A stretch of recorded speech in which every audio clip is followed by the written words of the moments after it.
Apa kira-kira signifikan dari angka 11? Di dalam kitab Hakim-Hakim, siapa Yudasnya? Kalau saudara dan saya tidak melakukannya, maka kita berada di angka 11. Kita belum lengkap. Bapa yang penuh kasih dan biarlah hamba dapat berkata-kata hanya sesuai dengan kehendak-Mu Tuhan. Selamat Sabat saudara-saudara sekalian, baik saudara-saudari sekalian yang ada di gereja yang bersama-sama telah memimpin acara ibadah online Jemaat Fisdak pada hari Sabat yang indah dan suci ini. Dan juga saudara-saudari lainnya yang sudah bergabung dengan kami di Jemaat Fisdak melalui live stream, Facebook live stream maupun juga mungkin YouTube live stream kalau saya tidak salah ya. Kita bersyukur kita dapat kembali bertemu dan berbakti pada hari Sabat yang indah ini. Pada Sabat ini kita akan membahas satu pembahasan sehubungan dengan pertanyaan what is in a number? Ada apa di balik angka? What is behind a number? Ya. Kalau kita lihat kehidupan kita itu sangat erat hubungannya dengan angka ya atau bilangan. Misalnya kita bangun, kalau ada yang saudara Hani saya percaya bangun jam 5 untuk olahraga, lalu jam 7 dia sudah harus pergi ke tempat kerja dan lain sebagainya. Jadi ada angka-angka yang menuntun kehidupan kita. Ibu-ibu yang masak di rumah, misalnya Anda tahu, dan juga bapak tentunya ada juga bapak-bapak yang memasak. Untuk masak mungkin harus ada takaran-takaran, ukuran-ukuran tertentu. Jadi angka merupakan bagian dari kehidupan kita. Dan bahkan antropologis dunia katakan bahwa angka itu diciptakan oleh manusia. Tetapi sesungguhnya angka itu bukan diciptakan oleh manusia. Tetapi kita lihat dari permulaan saja itu sudah ada angka. Kitab Kejadian 1 berbicara tentang hari pertama. Kejadian 2 berbicara tentang Allah berhenti pada hari ke-7. Jadi ada angka-angka di dalam Alkitab. Ya, ada bilangan-bilangan di dalam Alkitab. Bahkan kalau kita lihat di Perjanjian Lama ada lebih dari 7.000 kata atau words yang merujuk kepada angka, numbers. Dan tentu saja ada satu kitab Perjanjian Lama yang semuanya itu bahkan judul daripada kitab Perjanjian Lama itu adalah bilangan, numbers atau angka. Dan di Perjanjian Baru ada 1.200 kata yang merujuk kepada angka. Ya, yang merujuk kepada angka. Jadi pada saat Alkitab berbicara tentang angka, kita tahu tentang angka 7, angka 10, angka 12, angka 666. Semuanya itu seakan-akan memiliki arti di dalam angka-angka tersebut. Ya, dan kalau kita mempelajarinya lebih lanjut mungkin ya ada saja mungkin orang yang mereka-reka dengan angka. Tetapi kita juga tidak dismiss, tidak katakan tidak perlu itu angka. Atau Alkitab tidak ada yang signifikan dengan angka. Tetapi ada seperti saya katakan tadi angka 7 jemaat, 12. Ya, ada semua. Nah bagaimana kalau saya Pak sahabat ini kita akan mencoba melihat angka bukan seperti yang sering kita dengar. Yang kita sering dengar 7 ya. 10, 12, tetapi angka 11. Apa kira-kira signifikan dari angka 11? Kira-kira ya. Kalau di Amerika Serikat ini atau di dunia barat ada istilahnya the 11th hour, jam ke-11. Apa artinya jam ke-11 ini? Itu artinya the latest possible moment, momen terakhir. Jadi kalau pintu sudah mau tertutup lalu tiba-tiba Anda bisa lari masuk ke pintu tersebut. I have reached the door at the 11th hour. Saya sudah tiba. Ya sebelum pintu ini tertutup, saya sudah apa? Saya sudah masuk ke dalam. Jadi dengan kata lain seakan-akan seperti pembagian jam 12, setiap jam 12 jam. Jadi jam ke-11 itu adalah menjelang sempurnanya jam itu. Ya. Dengan kata lain ada apa ya? Ada yang sempurna dan ada yang menjelang sempurna. Jadi makanya ada angka 7 dalam Alkitab. Lalu yang tidak sempurna dari 7 itu berapa? Menjelang 7 yaitu apa? 6, makanya ada 666, mencoba untuk menjadi seperti angka 7. 6 itu adalah angka manusia. 6 angka manusia, 7 itu angka kelengkapan bagi Tuhan. Lalu kalau demikian 11 ini di dalam Alkitab, apa kira-kira?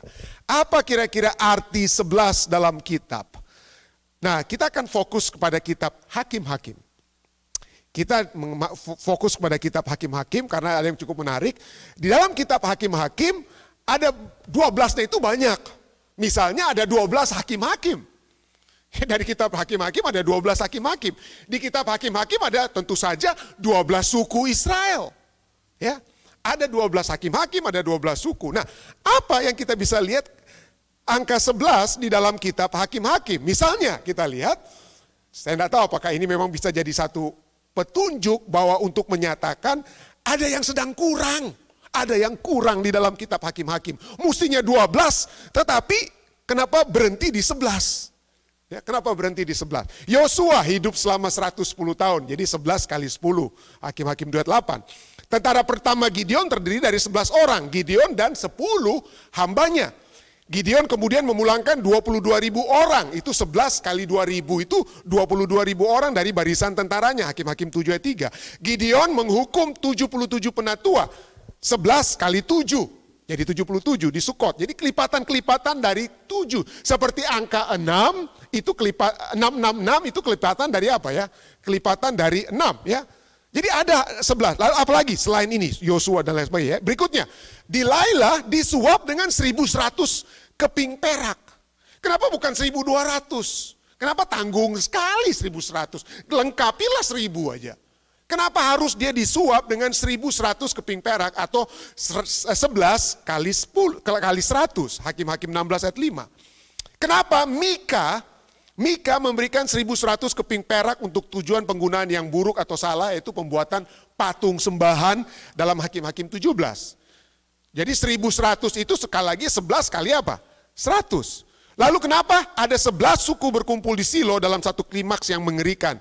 Penggalan tubuh dikirim untuk memanggil 12 suku, tetapi hanya 11 yang menanggapi. Hanya 11. Dan pada pertempuran pertama antara orang-orang Israel, antara 11 suku, melawan satu suku, ada 22.000 orang Israel yang tewas dalam hari pertempuran yang pertama melawan suku Benyamin. 22.000 itu artinya 11 kali 2.000. Apa yang kira-kira sedang ingin disampaikan dari kitab Hakim-Hakim tentang angka 11, jika ada? Jika ada. Ya, mungkin Anda berpikir, pendeta mungkin cuma cari-cari aja supaya ada dapat angka 11-nya ya. Tapi mungkin ada pelajaran. Seperti angka 6 itu kurangnya dari angka 7 ya. Ada signifikansi daripada angka 11 itu dalam kitab Hakim-Hakim. Ada signifikansi. Di dalam kitab Hakim-Hakim seperti saya katakan ada apa ya? Di dalam Alkitab lah, bukan hanya kitab Hakim-Hakim ya. Kalau kita lihat angka 12 itu melambangkan apa? Otoritas dan perfect. Otoritas daripada suku, daripada murid-murid Yesus, misalnya 12 minor prophet, 12 hakim-hakim di kitab Hakim-Hakim, itu ada 12. Jadi kalau sampai di kita bilang 11 artinya apa? 11 artinya ada yang apa ya? Yang kurang. Ya. Ada yang kurang dari yang sesungguhnya harus terjadi. Incomplete number to 12. Kita lihat misalnya dari 12 murid Yesus, ada satu yang menjual Yesus. Ada satu yang kurang, yang tidak ikut sampai kemudian harus digantikan. Siapa dia? Siapa dari 12 murid Yesus yang lari dari Yesus? Ya, Yudas. Ya. Nah pertanyaannya, kira-kira di dalam kitab Hakim-Hakim, siapa Yudasnya? Siapa Yudas di dalam kitab Hakim-Hakim? Kalau di zaman Yesus, dari 12 murid Yesus ada Yudas. Di kitab Hakim-Hakim tidak ada murid Yesus, tapi ada 12 suku Israel. Kan? Suku mana yang hilang? Suku mana yang terhilang? Pendeta Muda Tulus, kira-kira. Ya, yang ada di Mungkin sementara saya tunggu melalui live stream, mungkin ada di live stream yang saudara-saudara sekalian yang berbakti melalui live stream, silakan tulis di komentar Anda. Suku mana dari 12 suku itu yang terhilang di kitab Hakim-Hakim? Saya tanya dulu ke yang di sini, kalau ada yang bisa memberikan tebakan aja. Enggak apa-apa, salah. Ya. Hah? Benyamin, pendeta muda Tulus katakan suku Benyamin. Siapa yang setuju dengan pendeta muda Tulus? Ya. Oh, enggak ada yang ragu. Jangan takut-takut. Suku apa lainnya? Coba silakan. Hah? Suku Gad, oke. Ya, ada yang katakan suku Benyamin, suku Gad. Ada lagi yang lainnya? Ada lagi? Brahmi? Brahmi usually very good in quiz. So I would like to ask Brahmi. What tribe of Judah, what tribe of Israel that was lost among the 12 tribes in the book of Judges? Pick a name. Benjamin, oke, Benjamin. Let us see. Ada kira-kira dari live stream, ada yang jawab suku apa yang hilang? Tante Omi? Tante Omi Benyamin. Tante Lucy Naftali. Apalagi? Terima kasih Tante Omi, terima kasih Lucy. Mari kita lihat ya. Anda tidak lihat ada ya tebakan Anda ini, terus mohon maaf ya untuk sahabat ini mungkin belum tepat. Karena kita tidak bisa duga bahwa inilah yang terhilang. Inilah suku yang terhilang. Nah, kita lihat, coba kita lihat ya. Selalu terjadi ya. The main problem terjadi di dalam kitab ya Hakim-Hakim seperti yang waktu lalu saya khotbahkan, yaitu setiap orang dikatakan selalu berbuat apa ya? Berbuat menurut kehendak mereka sendiri. Itu setiap orang. Jadi kita lihat seakan-akan ada 12 suku yang berbuat menurut kehendak sendiri dan kita tidak tebak, kita tidak lihat ada satu suku yang seharusnya paling menurut Tuhan, tetapi nanti kita lihat bagaimana mereka. Nah, untuk menjawab pertanyaan siapa atau suku apa yang terhilang di kitab Hakim-Hakim, mari kita lihat struktur ataupun komposisi daripada kitab Hakim-Hakim. Kitab Hakim-Hakim dapat dibagi kepada 3 bagian. Yang pertama adalah bagian pendahuluan, belum ada judges di situ, belum ada hakim-hakim. Belum ada hakim-hakim. Itu Hakim-Hakim 1 sampai Hakim-Hakim 3 ayat 6. Tidak ada hakim-hakim ditulis, baru pendahuluan-pendahuluan lah. Lalu di bagian tubuh utama daripada kitab Hakim-Hakim, yaitu Hakim-Hakim 3 ayat 7 sampai dengan 16 ayat 31, baru kita dapati ada 12 apa? Hakim-hakim. Ada 12 hakim-hakim. Lalu sesudah itu di bagian akhir tidak lagi disebutkan ada hakim-hakim ya. Tetapi itu dimulaikan, saya ingin Anda ingat, mulai dari Hakim-Hakim 17 sampai ayat terakhir itu Hakim-Hakim 21 ayat 25, itu tidak ada lagi hakim-hakim. Ya, tidak ada lagi hakim-hakim. Dan kalau Anda mau selidiki, suku mana yang cukup menarik yang dapat kita tebak, yang boleh dikatakan Yudasnya kitab Hakim-Hakim, Anda bisa lihat saja yang mana suku yang tidak disebutkan di bagian pendahuluan dan di bagian main body, tetapi kemudian mengambil peranan utama di bagian akhir. Di bagian akhir. Kalau Anda lihat di strukturnya, bagian utama tidak menyebutkan suku Lewi. Tubuh utama dari kitab Hakim-Hakim berbicara tentang suku ini, suku itu, hakim ini dari suku ini, hakim ini dari suku itu. Tidak ada satu kata, satu orang dari suku Lewi yang disebutkan. Siapa ini suku Lewi ini? Mereka itu adalah suku apa ya? Para imam. Mereka lah yang tidak memiliki tanah untuk tanah apa? Tanah inheritance, tanah warisan, tetapi mereka lah yang berada di mana saja dan mereka yang seharusnya memimpin kerohanian umat-umat Israel. Mereka lah yang seharusnya menerima 1/10 daripada penghasilan suku-suku lain. Jadi 1/10 itu diberikan, penghasilan itu diberikan kepada suku Lewi. Ya, tetapi mereka tidak disebutkan di dalam main body. Ya. Tetapi di akhir daripada kitab Hakim-Hakim, mulai dari Hakim-Hakim 17 sampai Hakim-Hakim 12, mereka ada suku lain disebutkan, tetapi merekalah yang memegang peranan utama, suku Lewi.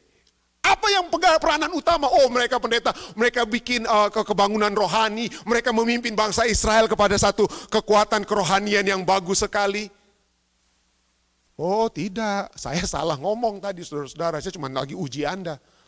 Ya. Yang mereka buat, kalau kita lihat Hakim-Hakim 17-18 sekarang berbicara tentang seorang Lewi yang bernama Mika. Dan orang Lewi yang memiliki bernama Mika itu dengan uangnya yang 1.100 keping perak, dia buat seperti Harun. Apa yang dia buat? Dia buat apa? Patung untuk disembah. Orang Lewi memimpin dalam penyembahan apa? Berhala. Bukannya dia memimpin seperti Musa untuk membawa orang-orang Israel kepada penurutan kepada Tuhan, tetapi dia sekarang memimpin seperti orang Lewi lainnya, yaitu kakak daripada Musa, yaitu Harun, membangun patung untuk disembah. Jadi Hakim-Hakim 17-18 berbicara tentang Mika, orang Lewi yang memimpin dalam penyembahan berhala. Aduh, mudah-mudahan cuma dia ya. Oh tidak, saudara-saudara. Bukan hanya dia.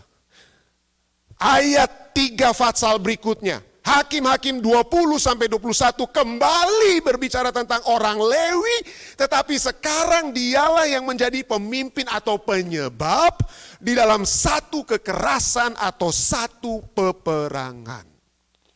Ya, satu kekerasan. Cukup menarik. Hanya di dalam Hakim-Hakim 17, ini epilog ya. Hakim-Hakim 17-21 itu epilog. Bagian akhir daripada tidak ada hakim-hakim di situ. Tetapi hakim-hakim ini menyebutkan apa? Misalnya Hakim-Hakim 17 ayat 6, ini pendahuluan terhadap Mika, terhadap epilog, di bagian epilog. Ya, dikatakan Hakim-Hakim 17 ayat 6, pada zaman itu tidak ada raja, artinya tidak ada pemimpin. Tidak ada pemimpin di antara orang Israel, tetapi setiap orang berbuat apa yang benar menurut pandangan mereka. Siapa mereka ini? Orang-orang Lewi. Ya. Pada zaman itu, Hakim-Hakim 18:1, pada zaman itu tidak ada raja di antara orang Israel, lalu kemudian kita lihat bagaimana Mika membuat orang-orang Israel menyembah patung sembahan. Hakim-Hakim 19 ayat 1, terjadilah pada zaman itu tidak ada raja di Israel, lalu kemudian masuk kepada cerita orang Lewi dan gundiknya. Orang Lewi dan gundiknya. Lalu kata terakhir di dalam kitab Hakim-Hakim adalah Hakim-Hakim 21-25. Pada zaman itu tidak ada raja, tidak ada yang memimpin di antara orang Israel. Orang yang seharusnya memimpin, suku yang seharusnya memimpin seperti Musa dari suku Lewi, ternyata mereka tidak memimpin. Dan akibatnya setiap orang berbuat apa yang benar menurut pandangannya sendiri. Sangat menyedihkan ya. Ini pemimpin-pemimpin yang seharusnya memimpin ternyata tidak memimpin dan menyebabkan orang-orang termasuk diri mereka sendiri berbuat apa yang benar menurut pandangan mereka sendiri. Kita tidak punya waktu panjang untuk membahas Mika dan patung sembahannya. Tapi mari kita lihat sedikit. Kita lompat saja sedikit ke orang Lewi dan gundiknya. Mungkin Anda katakan, loh itu kan pendeta di kisah tersebut yang masalah suku Benyamin. Kok pendeta bilang ini suku Lewi? Bukannya yang jadi korban itu orang Lewi. Nah itu kalau kita membaca Alkitab hanya dengan apa ya, sepintas. Seakan-akan orang Lewi ini yang menjadi korban. Dan menjadi korban oleh sebab kebiadaban orang-orang di Gebea dari orang-orang suku Benyamin. Itu satu kisah yang mengerikan sekali. Ya, kalau saya baca Hakim-Hakim mulai Hakim-Hakim 19 sampai Hakim-Hakim 21, saya pikir waduh kok ngeri sekali. Ngeri sekali, tapi itulah ngerinya dosa Saudara-saudara ya. Ngerinya dosa. Mari kita lihat. Kenapa pendeta Rantung katakan ini orang Lewi ini yang menjadi masalah? Oke, mari kita lihat ya. Orang Lewi dan gundiknya. Hakim-Hakim 19 ayat 1 katakan, mungkin Anda tidak usah baca ayat-ayat ini, tapi saya akan coba menjalaninya saja ya. Pada zaman itu ketika tidak ada raja di Israel, di balik pegunungan Efraim ada seorang Lewi tinggal sebagai pendatang. Ia mengambil seorang gundik dari Bethlehem Yehuda. Artinya gundik ini dia sudah memiliki istri, tapi dia ingin yang lebih apa? Mungkin yang lebih muda, yang lebih lagi. Jadi bukannya dia menjadi contoh untuk satu kehidupan seperti Adam dan Hawa atau seperti keinginan Tuhan, tetapi dia bahkan mengambil seorang gundik yang mungkin karena nggak ada keturunan dan lain sebagainya, tetapi bukan itu kehendak Tuhan. Tapi dia memiliki seorang gundik yang berasal dari Bethlehem, Yehuda. Orang Yehuda, bukan Benyamin ya. Orang Yehuda. Lalu apa yang terjadi dengan orang Efraim dan gundiknya? Waduh, suatu waktu dikatakan gundik, ayat bahasa Indonesia katakan gundiknya itu berlaku serong terhadap dia dan pergi daripadanya. Kata serong ini dapat berarti tidak setia. Artinya tidak setia itu adalah meninggalkan suaminya. Bukan berarti dia bersinah saja. Kata serong ini bukan hanya dari sudut bersinah. Tapi dia apa? Dia tidak setia lagi kepada suaminya. Dia tinggalkan suaminya dan pergi daripadanya. Pergi daripada suaminya ke rumah ayahnya di Bethlehem Yehuda, lalu tinggal di sana 4 bulan lamanya. Kalau Anda baca ayat ini seakan-akan Anda bilang, wah itu kasihan sekali pendeta ya, orang Lewinya ini ditinggalkan oleh gundiknya. Tidak. Kenapa sampai dia tinggalkan suaminya? Kenapa dia tidak sepertinya seakan-akan terus setia kepada suaminya, pulang 4 bulan lamanya kepada orang tuanya? Karena New Revised Standard Version, bagus sekali ya. But his concubine, tetapi gundiknya, became angry with him. Tetapi gundiknya itu menjadi marah kepada dia, pergi tinggalkan dia. Kenapa marah? Ya, karena kalau kita lihat nanti, karena kelakuan orang Lewi ini. Kalau kita lihat konteksnya, kita akan dapati bahwa orang Lewi ini nggak benar. Ya, nggak benar. Makanya dia apa? Istrinya marah, tinggalkan dia. Nah, saya tidak ajarkan kepada Anda, kalau Anda marah kepada suami Anda, tinggalkan suami Anda, kembali ke rumah ayahmu. Ya, saya tidak ajarkan begitu ya. Tetapi ini yang terjadi. Alkitab menceritakan apa yang sedang terjadi. Setelah 4 bulan, gundiknya itu, lalu apa dikatakan? Ayat 3, berkemaslah sang suami, berkemas dia, lalu pergi menyusul perempuan itu. Untuk apa? Untuk membujuk dia. Kenapa harus dibujuk kalau dia yang salah? Kalau kita membujuk, seringkali ya, artinya berarti ada kita yang juga apa ya?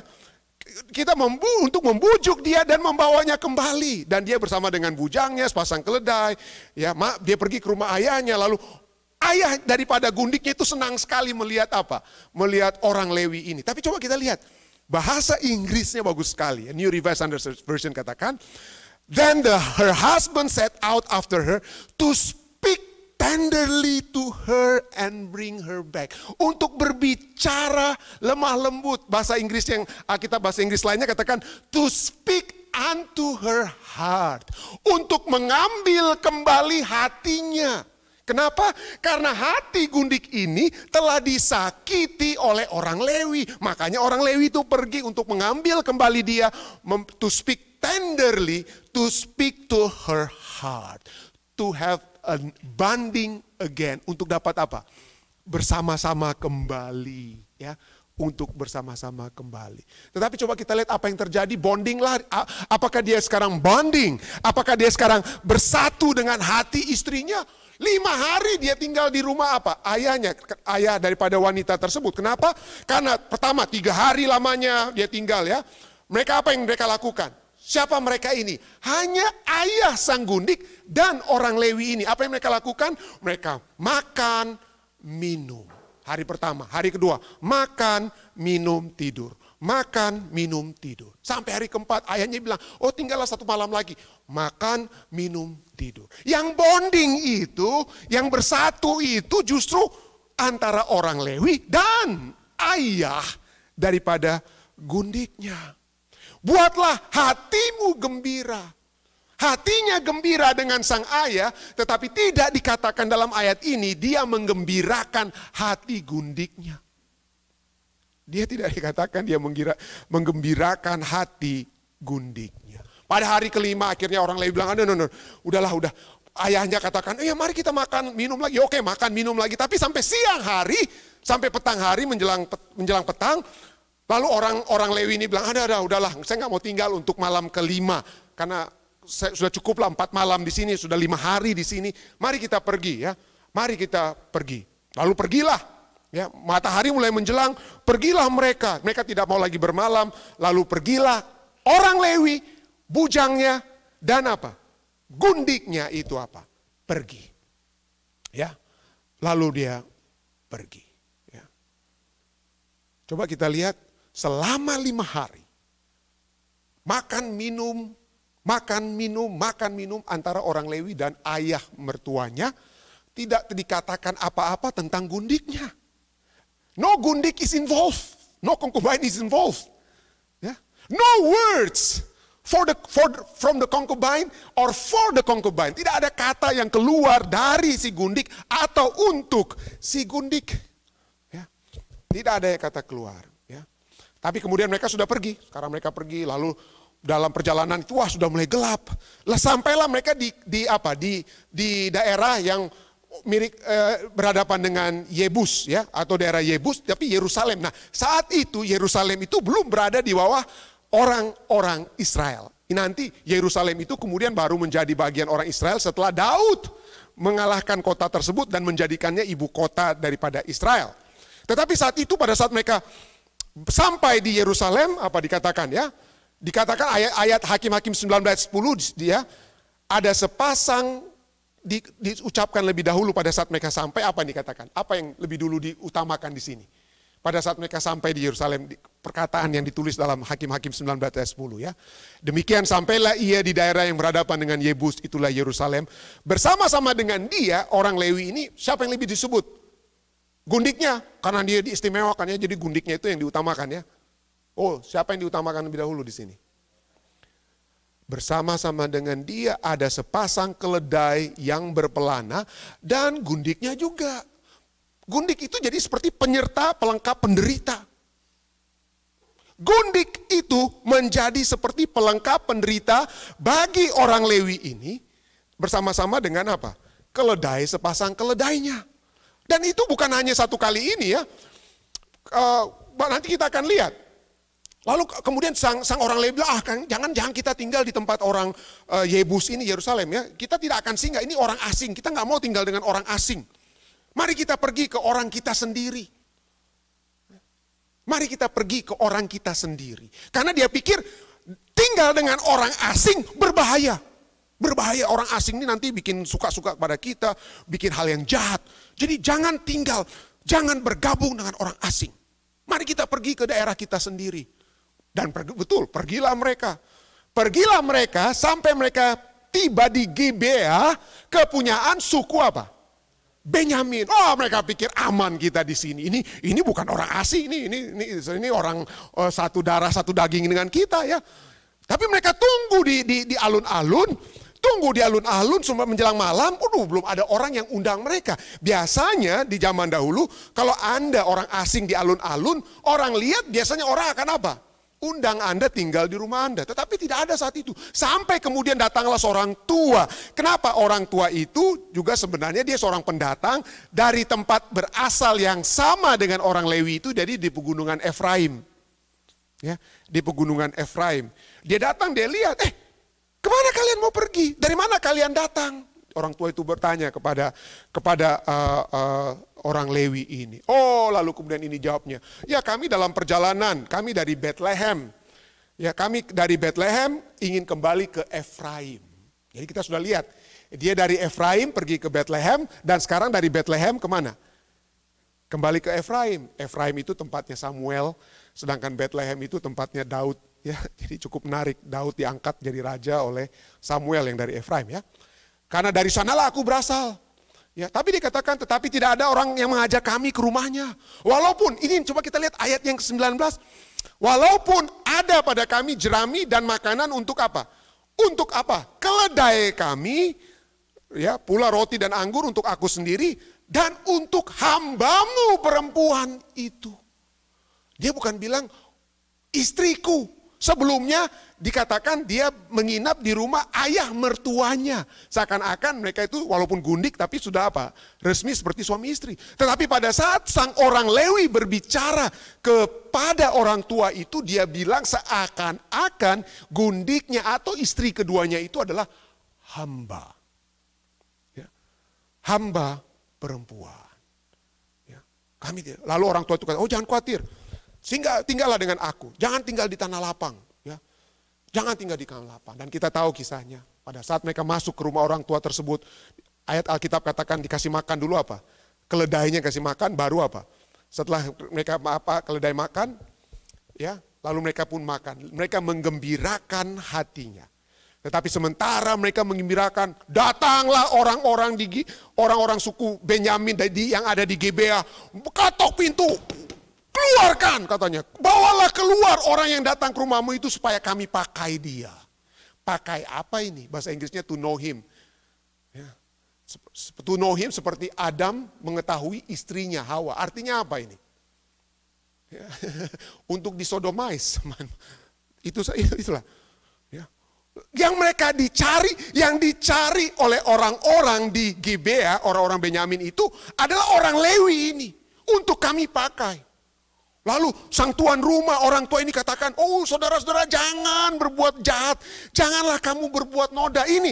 Aku punya anak perempuan yang masih perawan dan juga gundik daripada orang Lewi ini. Yang satu tidak berpengalaman, yang satu sangat berpengalaman. Pakailah mereka semau-mau kalian saja. Ya. Baiklah kau bawa keduanya keluar. Buat apa yang kau, saya bahkan nggak enak mau baca ayatnya ya. Tapi itulah ayat bahasa Indonesianya, Anda baca sendirilah ya. Berbuatlah apa yang kau pandang baik. Tetapi terhadap orang ini janganlah kamu berbuat noda. Kenapa? Karena kalau laki-laki yang diperkosa artinya martabatnya itu hancur total. Tapi sayangnya kalau perempuan nggak apa-apa ya. Laki-laki, perempuan yang jadi korban. Lalu apa? Apa yang kira-kira? Kalau Anda dan saya adalah orang Lewi. Ya, walaupun dia mungkin cuma gundik. Yang kadang-kadang saya anggap dia sebagai hamba. Apa yang Anda akan lakukan? Monggo. Oh enggak. Kalau artinya ya, nggak tahu ya kalau saya hadapi. Tapi kita tentunya tidak akan apa ya. Mungkin minimal berdoa supaya apa ya. Supaya tidak seperti Lot. Peristiwa yang hampir sama terjadi di Lot, tapi sayangnya ini orang Lewi ini bukan malaikat. Malaikat itu tidak diapa-apakan oleh orang-orang di Sodom Gomora. Tetapi coba kita lihat apa yang dilakukan oleh orang Lewi ini. Ya, coba kita lihat. Tetapi orang-orang itu tidak mau mendengarkan perkataan. Orang-orang di luar tidak mau mendengarkan perkataan orang tua itu. Lalu coba kita lihat apa yang dilakukan orang Lewi ini. Ayat 25 katakan, lalu orang Lewi itu menangkap gundiknya dan membawanya kepada mereka di luar. Mereka tidak mau dia, jadi saya bisa bayangkan mereka sedang cari orang Lewi, tapi ya apa, dia tangkap gundiknya, buka pintu sedikit, dia lempar gundiknya lalu dia tutup karena dia dicari, iya kan? Kemudian Anda bacalah ayat selanjutnya. Saya nggak tega mau baca ayat-ayat ini. Tetapi hancurlah perempuan itu karena dipermainkan sampai pagi. Pada waktu fajar menyingsing mereka melepaskan perempuan itu. Kenapa saya garis bawahi kata mereka melepaskan perempuan itu? Pertama, suaminya orang Lewi itu tangkap dia, tapi sekarang orang-orang di luar itu ada artinya akhirnya apa ya? Lepaskan dia. Ada kontras antara yang menangkap dan apa? Melepaskan. Tentunya saya tidak sedang menyatakan bahwa perbuatan orang-orang Benyamin di Gibea ini bagus. Enggak. Nanti kita akan lihat itu tidak boleh sama sekali ya. Tetapi coba lihat mereka masih bisa melepaskan apa yang mereka orang Lewi yang menangkap, tapi orang Benyamin yang melepaskan perempuan itu. Dan tidak dikatakan perempuan ini mati. Tidak. Kenapa? Dia sampai tidak mati. Kenapa? Karena ayat berikutnya katakan apa ya? Ayat berikutnya menjelang pagi perempuan itu datang kembali. Jadi dia masih bisa apa? Mungkin dia merangkak. Dia merangkak. Tetapi kemudian ia jatuh di depan pintu rumah itu tempat tuannya bermalam. Dan ia tergeletak di sana sampai fajar. Dan pada saat dia ditemukan tangannya itu berada di mana? Tangannya itu berada di ambang pintu. Artinya dari waktu menjelang pagi sampai fajar ada beberapa jam. Ada saat di mana dia mungkin dengan kekuatan terakhir dia gedor-gedor pintu. Tetapi tidak ada yang membuka untuk dia. Menjelang pagi perempuan itu datang kembali. Tetapi ia jatuh rebah di depan pintu rumah orang itu tempat tuannya bermalam. Dan ia tergeletak di sana sampai fajar. Orang Lewi ini tidak tunggu-tunggu. Mungkin dia, kalau dia seorang yang berat, dia tunggu-tunggu. Aduh, kapan kira-kira mereka bisa lepaskan dia? Aduh, apa? Dia tidak berdoa atau apa? Dia tetap rupanya tenang saja, dia tidur di dalam. Pada waktu tuannya bangun pagi-pagi, tuannya tidur. Makanya dia bisa bangun kan? Pada waktu tuannya bangun pagi-pagi, dibukanya pintu rumah dan pergi keluar untuk melanjutkan perjalanannya. Dia tidak sedang berpikir untuk apa? Gundiknya. Dia berpikir tentang dirinya untuk melanjutkan perjalanannya. Dia tidak peduli tentang apa yang terjadi dengan gundiknya. Tetapi tampaklah perempuan itu, gundiknya terletak di depan pintu dengan tangannya pada ambang pintu. Dengan tangannya pada ambang pintu. Hancur, rusak, tapi belum mati. Ya. Hancur, rusak. Destroyed. Ya. Apa kira-kira pada saat itu, apa yang kalau Anda yang jadi orang Lewi ini ya, apa yang Anda akan buat? Ya. No, apa yang kira-kira Anda akan lakukan kepada gundiknya? Apa kira-kira? Coba kita lihat jawaban dia. Berkatalah ia kepada perempuan itu, bangunlah, mari kita pergi. Bayangkan. Ini kata pertama dari kisah ini. Saya percaya mereka sudah berbicara. Tapi Alkitab mencatat, ya, yang tercatat dalam Alkitab, bahwa kata pertama setelah istrinya tinggalkan dia, atau perkataan pertama yang terjadi di antara orang Lewi dan gundiknya itu adalah, bangunlah, marilah kita pergi. Bangun, get up and let us be going. Dia tidak bilang, aduh kasihan, aduh kenapa kamu ya, aduh oke, mari, mari kita beristirahat dulu di sini ya, mari saya sembuhkan kamu dulu, seperti orang apa ya, orang Samaria yang baik hati mungkin ya, mari kita sembuhkan dulu lukamu, mari kita sembuhkan dulu lukamu, baru kita pulang. Tapi dia katakan get up and marilah kita pergi, get up, marilah kita pergi. Tetapi tidak ada jawabannya. Bahasa Indonesia katakan, lalu diangkatnya lah mayat itu ke atas keledai, berkemaslah ia, kemudian ia pergi ke tempat kediamannya. Bahasa Inggrisnya terus terang, bahasa Indonesia itu sudah menyimpulkan, Alkitab bahasa Indonesia sudah menyimpulkan apa yang telah terjadi karena dia tidak menjawab. Ya. Bahasa Indonesia langsung katakan dia sudah mati. Tidak ada kata mati, tidak ada kata mayat di dalam bahasa asli Alkitab. Yang ada itu adalah seperti dalam bahasa Inggris ya. But there was no answer. Tetapi tidak ada jawaban. So the man lifted her unto the donkey. Dan kemudian pria tersebut mengangkat dia, perempuan itu, ke atas apa? Ke atas keledai. And the man got up and went to his place. Jadi bahasa Inggrisnya dan bahasa asli Alkitab tidak katakan bahwa dia sudah mati. Tapi bahasa Indonesia katakan apa? Sudah disimpulkanlah ya. Tapi lalu diangkatlah mayat itu. Tetapi sesungguhnya mungkin dia belum jadi mayat. Mungkin dia baru pingsan. Semalam-malaman dipermainkan oleh orang-orang di Gibea. Tapi mari kita lihat. Bangunlah. Marilah kita pergi. Get up. Mari kita pergi. Bukan mari saya angkat kamu. Mari saya basuh kamu. Mari saya sembuhkan dulu kamu. Baru kita pulang. Tidak. Dia pikirkan dirinya. Karena dia pikir kalau mau tinggal lagi satu malam, dia yang sekarang habis. Mungkin. Saya tidak tahu apa yang dalam pikirannya. Inilah the wickedness of the Levites. Sesampai di rumah, diambilnya lah pisau. Ini hanya dua kata, dua kali di dalam Alkitab berbicara tentang pisau yang diambil. Pertama adalah pada saat Abraham mengambil pisau untuk memotong siapa?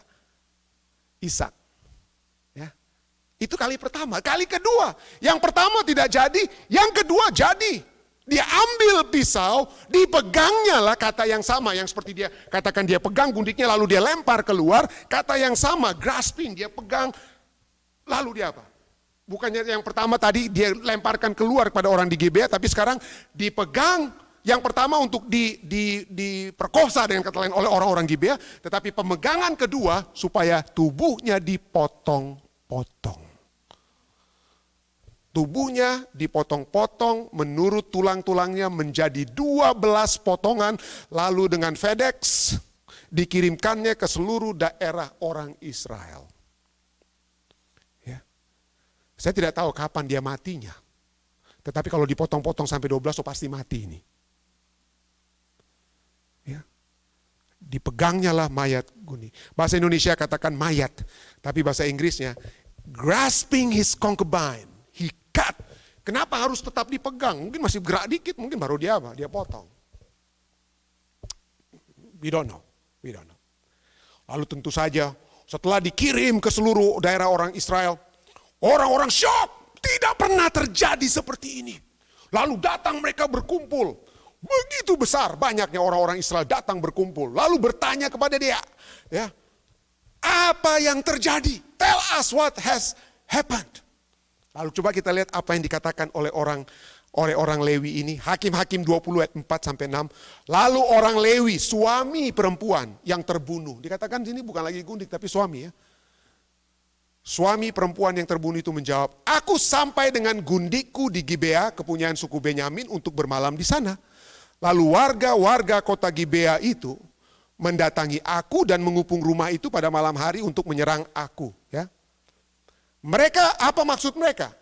Mereka bermaksud membunuh aku, tetapi gundiku diperkosa mereka sehingga mati. Ayat 6. Maka kuambillah mayat gundiku, kupotong-potong dia dan kukirimkan ke seluruh daerah milik pusaka orang Israel. Sebab orang-orang itu telah berbuat mesum, berbuat noda di antara orang Israel. Kalau Anda berada di Amerika Serikat dan menjadi saksi di pengadilan, yang harus Anda angkat tangan dan katakan adalah, to tell the truth, nothing but the truth, but the whole what? The whole truth. Artinya seluruh kebenaran. Nah kalau kita lihat ayat ini, apa seluruh kebenaran dia katakan di sini? Apa misalnya yang sudah saya tandai? Mereka bermaksud membunuh aku, tidak. Mereka bermaksud memperkosa aku, itu yang tepat. Ya. Tetapi gundikku diperkosa mereka, betul. Tetapi sebelum gundik itu diperkosa oleh orang-orang Gibea, apa yang terjadi? Dia yang lemparkan dia keluar. Orang Lewi ini yang lemparkan gundik tersebut keluar. Dan kata sehingga mati. Ya. Bahasa Inggrisnya and she died. Tidak dikatakan and they killed her. Tidak. Dia tidak bilang, bagus juga sih. Dia tidak bilang they killed her. Tidak.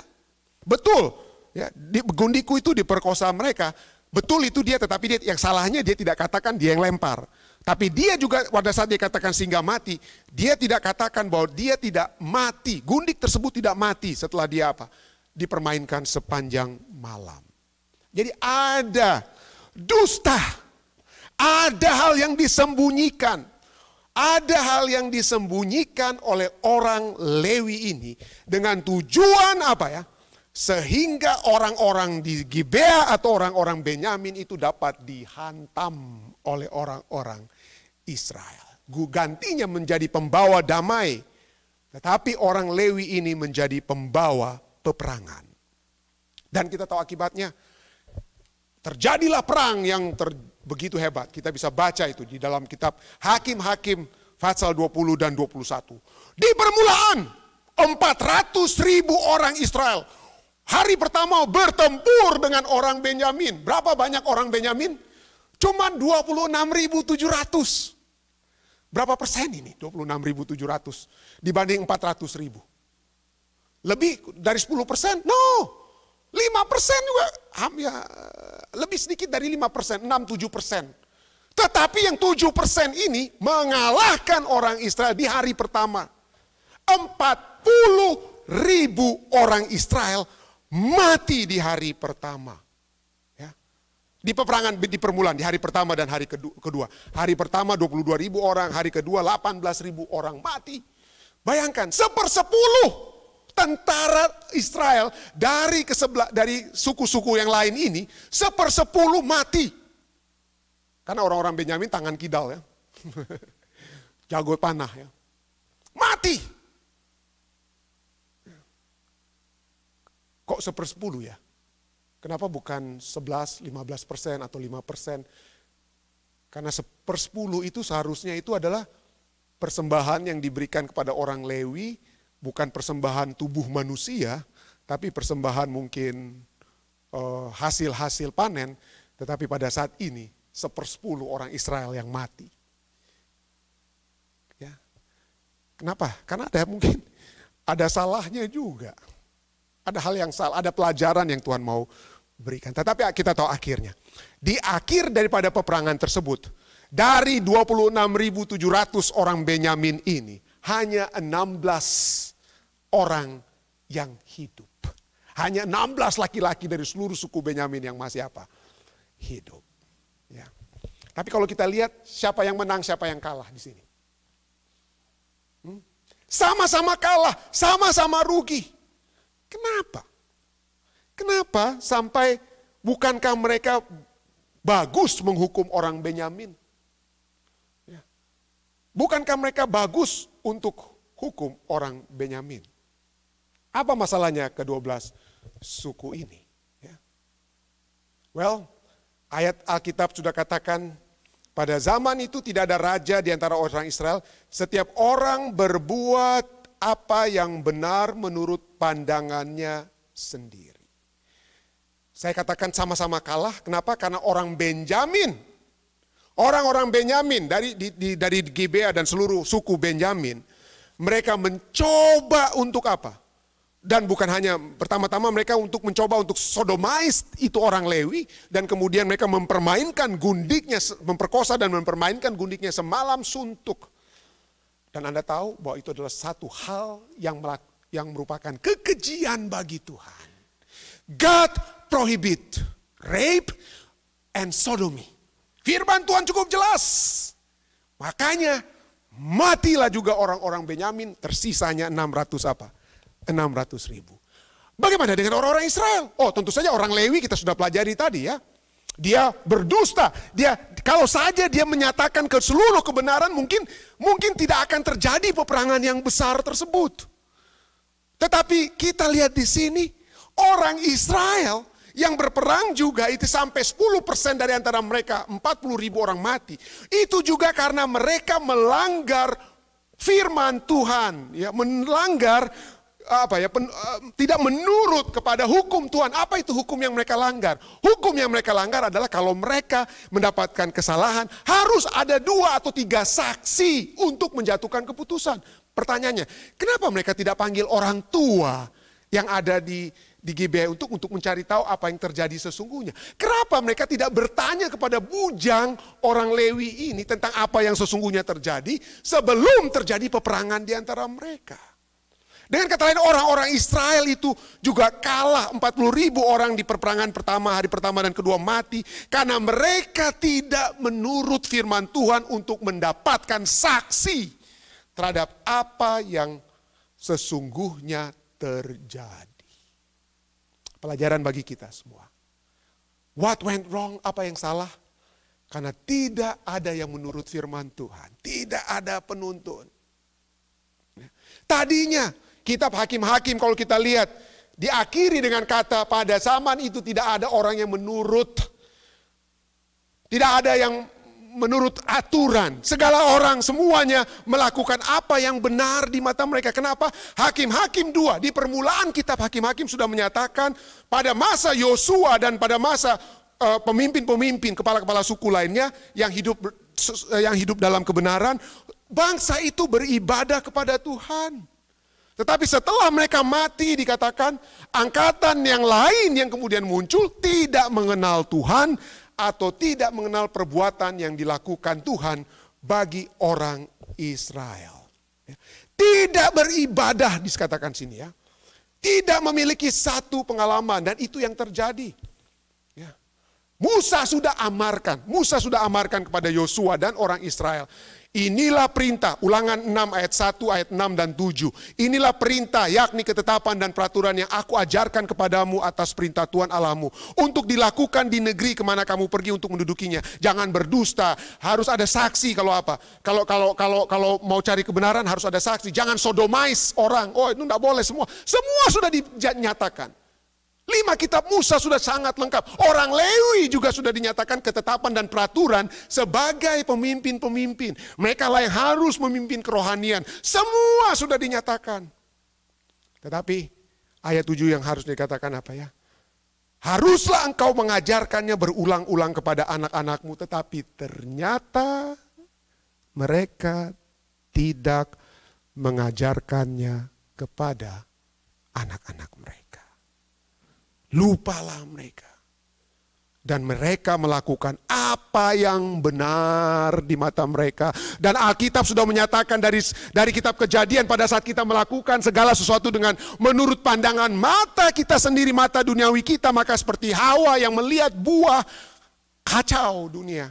Seperti Samson yang melihat seorang gadis dan kemudian dia melihat seorang perempuan sundal di Gaza. Kacau hidupnya. kacau hidupnya. We need an opened eye. Kita harus memiliki mata rohani. Mata rohani untuk apa yang kita buka? Singkapkanlah Mazmur 119 ayat 18. Singkapkanlah mataku supaya aku memandang keajaiban-keajaiban dari Tauratmu, dari ketetapanmu. Adakah kita membuka mata kita untuk melihat ketetapan-ketetapan Tuhan? Ya. Oh mungkin Anda tidak baca, tapi minimal seperti apa yang dikatakan dalam Roma, mata rohani kita itu juga timbul dari pendengaran akan firman Tuhan. Adakah mata dan telinga kita buka untuk ketetapan-ketetapan firman Tuhan? Atau mata dan telinga kita ini kita gunakan untuk mendengar, melihat hal-hal yang akhirnya menjauhkan kita dari firman Tuhan. Menjauhkan kita dari penuntun kehidupan kita. Ya. Selama di Amerika Serikat ini, tinggal di Amerika Serikat, lebih dari 7 tahun. Semakin sedih saya melihat setiap kali saya berbicara dengan orang-orang Amerika. Tadi malam kami adakan Bible study dengan seorang yang puji Tuhan masih suka menyatakan bahwa Allah itu ada. But that's it. Hanya sejauh dari Allah itu ada. Allah itu bagi dia dapat dilihat di segala agama yang ada di bumi. Dan pada saat kita berbicara tentang firman Tuhan, puji Tuhan dia senang pada saat kita bagikan firman Tuhan. Oh ada itu di Alkitab ya. Oh ya, tetapi banyak orang di Amerika ini tidak tahu lagi. Tidak tahu lagi cerita Alkitab. Tidak tahu lagi apa yang Allah katakan di dalam firman-Nya. Coba kita tanya anak-anak kita tentang cerita-cerita Alkitab. Orang-orang di Amerika, seberapa banyak yang mereka tahu tentang cerita Alkitab, ajaran Alkitab. Kita berada dalam satu masa di mana tuntunan surga tersebut hilang. Dan orang melakukan apa yang benar di mata mereka. Mereka bisa berdusta, entah Anda itu seorang pemimpin agama, Anda seorang pemimpin negara kita, dusta dan lain sebagainya itu tidak ada lagi, it doesn't matter anymore. Kita bisa berbohong, kita bisa bikin apa saja yang kita mau menurut pandangan mata kita. Tidak ada lagi moralitas yang mengatur kita. Tidak ada lagi etika dan lain sebagainya. Pelajaran kedua dan terakhir. Jadi Tuhan sudah mau akhir ya. Bukan hanya tidak ada penuntun. Tapi yang kita bisa lihat. Bukan hanya tidak ada penuntun karena setiap orang berbuat apa yang benar menurut pandangannya sendiri. Tidak ada yang menuntun mereka, tidak ada firman Tuhan. Tidak ada hukum Taurat Tuhan yang menuntun mereka. Tetapi juga karena tidak ada pemimpin. Pada zaman itu tidak ada raja, tidak ada pemimpin di antara orang Israel. Satu suku yang seharusnya memimpin, suku Lewi, mereka lah yang justru memimpin di hal yang salah. Mika memimpin orang untuk menyembah patung. Mika, orang Lewi. Hakim-Hakim 17 ayat 18. Hakim-Hakim 19 sampai 21. Orang Lewi dan yang menyebabkan gundiknya terbunuh ini yang menyebabkan peperangan dan kematian. Ini yang kita lihat. Bagaimana pemimpin-pemimpin yang seharusnya memimpin tidak memimpin. Tetapi dipimpin oleh keinginan hati mereka. Tidak heran Maleakhi 2 ayat 7 sampai 8. Maleakhi 2 ayat 7 sampai 8 menjadi satu pelajaran bagi saya. Seorang pemimpin rohani, dengan kata lain seorang pendeta, seorang imam ya. Sebab bibir seorang iman memelihara pengetahuan dan orang mencari pengajaran dari mulutnya. Sebab dialah utusan Tuhan semesta alam. Melalui seorang imam orang mencari pengajaran dari mulut saya. Melalui sebagai seorang imam orang mencari pengajaran dari mulut saya. Sebab saya adalah utusan Tuhan. Tetapi kamu ini menyimpang dari jalan. Kamu membuat banyak orang tergelincir dengan pengajaranmu. Kamu merusakkan perjanjian dengan Lewi. Tetapi orang Lewi sendiri apa? Merusakkan apa? Pengajaran dan perjanjian itu yang Tuhan katakan. Betul. Saya harus berhati-hati sebagai seorang Lewi modern. Tapi tahukah Anda? Bukan hanya saya loh orang Lewi modern. Saya bukan mau lari bea. Siapa lagi? Lewi-Lewi modern. 1 Petrus 2 ayat 9 katakan, tetapi kamulah bangsa yang terpilih. Imamat yang rajani, bangsa yang kudus untuk kepunyaan Allah sendiri. Supaya kamu memberitakan perbuatan-perbuatan yang besar dari Dia.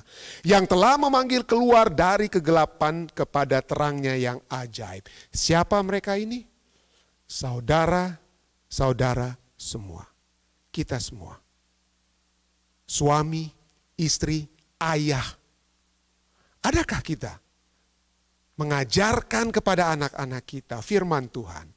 Ketentuan-ketentuan, ketetapan firman Tuhan kepada anak-anak kita melalui membaca firman Tuhan, melalui perbuatan yang dapat kita tunjukkan, yang dapat terlihat secara alami pada saat kita berhubungan, mengalami Tuhan dalam kehidupan kita. Sudahkah kita yang dipanggil keluar dari kegelapan kepada terangnya, memberitakan perbuatan-perbuatan besar Tuhan? Kalau saudara dan saya tidak melakukannya, maka kita berada di angka 11. Kita belum lengkap. Saya mengajak kita semua, marilah kita menjadi lengkap. Jangan hanya tinggal di 11. Tapi marilah kita menjadi umat-umat Tuhan yang seutuhnya. Menjadi bagian daripada 12. Angka 12. Yang membawa semua orang. Karena kita adalah imamat Lewi-Lewi yang rohani saat ini. Imamat yang rajani, Lewi-Lewi yang rajani, bangsa yang kudus, umat kepunyaan Allah sendiri. Bawalah orang, anak-anak kita, tetangga kita. Bawalah teman-teman sekerja kita untuk melihat kebesaran perbuatan-perbuatan Tuhan di dalam kehidupan kita. Saya bawa ini dalam nama Yesus. Amin.